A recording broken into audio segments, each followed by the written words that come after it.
We were never taught to know ourselves. I want to ask you something, and I need you to really sit with it. Who are you when no one else is watching? Not the version of you that shows up to work, not the version that posts on social media, not the role you play for your families or for your colleagues or for your friends. Just you. If you stripped away every title, every role, every expectation someone else put on you, who would actually be standing there? Most people can't answer that question, and I don't think that that's a coincidence. Welcome to CEO Conversation. I'm LaShawn Charles, founder and CEO of Entrepreneurs Networking Group, or ENG, a global business network with members across more than 30 countries. Before we get into it, I want to explain what this show actually is. Because despite the name, this is not a podcast about titles. What interests me more is the person behind the title, the story behind the founder, and the experiences that shaped them before anyone even knew their names. Every guest this season built something different backgrounds, different industries, different journeys. But what they all have in common is that there is a human story underneath the success. That is the conversation that I want to have. Not just what they built, but who they became while building it. And that's the question. Who are you underneath it all? Is what I want to talk about today. Think about it. How we grew up. From the moment we are old enough to be in a system, somebody is telling us who to be. School teaches us to follow instructions, to get the right answers, to perform for grades that somebody else decided even mattered. Nobody sits you down and says, what do you actually want? Who do you actually want to become? Then you graduate. You go into the workforce and a new system takes over. Now somebody else is telling you what your time is worth, what your role is, what you need to do to move up.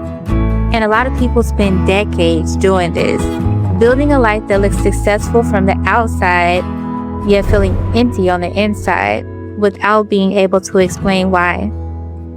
I think the reason is this. At no point any of that did someone stop to ask us the most important question: who are you when nobody is telling you who you should be?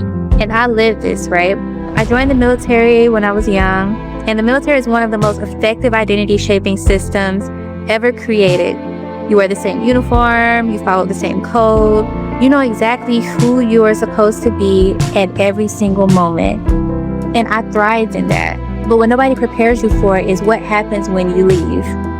When the uniform comes off, when the rank disappears, you are just you. And if you spent years becoming what a system needed you to be, you might not know what that means. Then I went into corporate, and I did it all over again. I became the title, the executive, the person in the room that people listen to. But I kept bumping up against this feeling that I just couldn't shake, like I was performing a version of myself that was built for someone else's stage.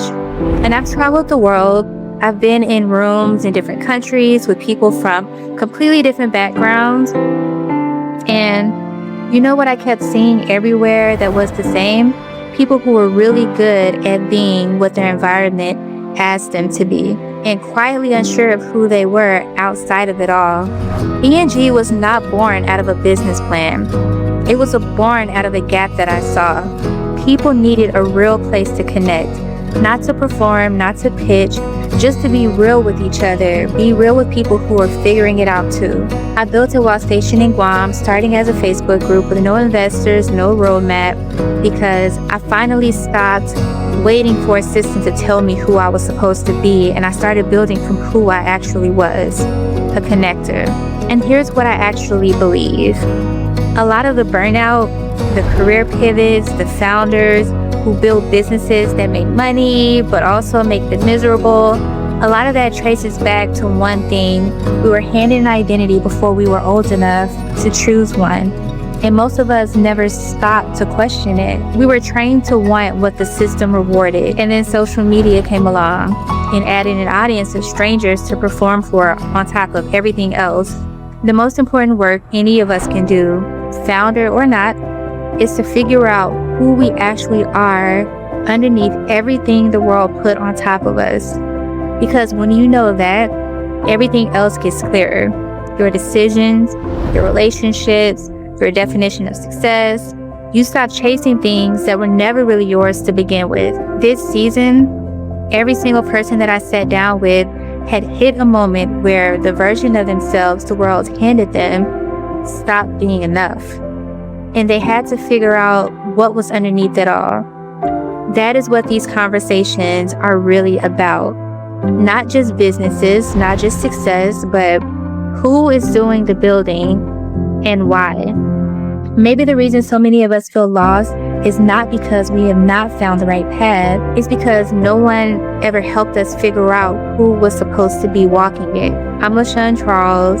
This is CEO Conversations, and we're just getting started.